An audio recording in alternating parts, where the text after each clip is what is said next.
Good afternoon, MMTs. We're taking a look at Qualcomm that just reported their quarterly reports as a master at quarterly earnings and trading after hours and looking for opportunities as we do every quarter. Um, One of the things about Qualcomm is they missed their earnings by 3 cents. They beat on the revs. Q1 MMTs, EPS below consensus, revs below consensus. Company issues downside guidance for Q1. They see EPS of $1.10 to $1.20, excluding non-recurring items, versus $1.28 Capital IQ consensus estimates. Sees Q1 revs of 6.3 to 6.9 billion versus 7.01 billion Capital IQ consensus estimates. So, they say that they're very, very pleased with our financial performance this year as we delivered revenues of up to 25 billion, up 30% versus last year. Our technologies underpin the global growth of wireless data, and our semiconductor solutions are used across the industry flagship smartphones. They provide the chips to all of them. Back in the day, Qualcomm was one of the best trading stocks. You think that Apple and Google and Priceline are good? No. Qualcomm, in its time, was one of the best high flyer trading stocks that there is. We will continue to buy dips. This just happens to be a daily chart. We have support down here at the 200-day simple moving average is 65.38 on Qualcomm. And this is where the last highs were. They're triple top highs. So as Qualcomm comes down, we see where Qualcomm had pulled their earnings down. But on August 21st, 2013, Qualcomm entered into a definite agreement under which we agreed to sell North and Latin American operations of their Omnimetrics division for $800 million. So they had sold some stuff off of there. But one of the things that I can say is that in the MSM chip shipments, 190 million units, up 35% year over year and 10% sequentially.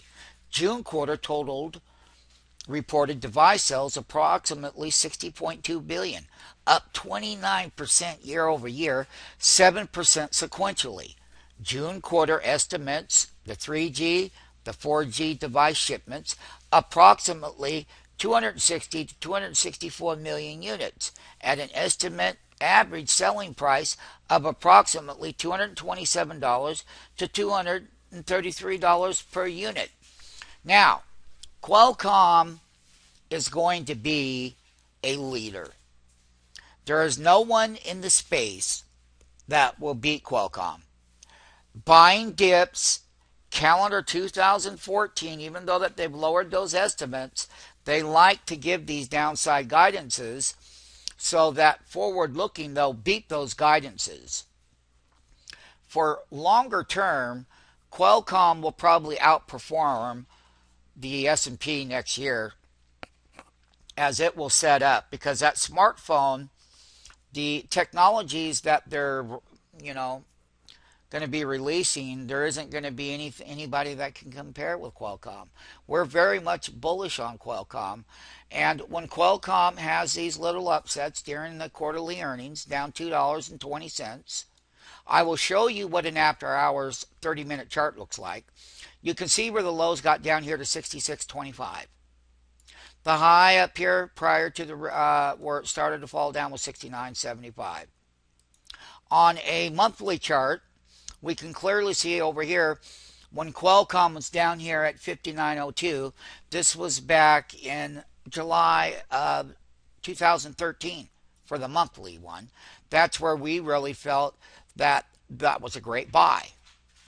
And this is where that buy was at $59.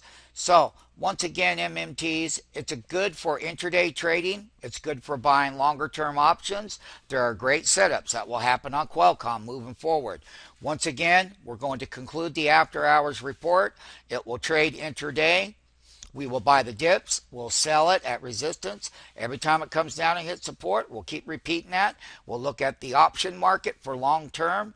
We'll be looking at Qualcomm options for June of 2014 at certain strike price levels, because once again, once Qualcomm clears out of this problem that they're in, it will turn back to outperforming the broader sector, and they are a leader in the chip sector to the smartphone, the mobile. Okay, they sell to Apple, they sell to all of them. Okay, not just Apple, but all of them. Samsung, you name it, they sell it to them. So once again, buy the dips and sell the rips.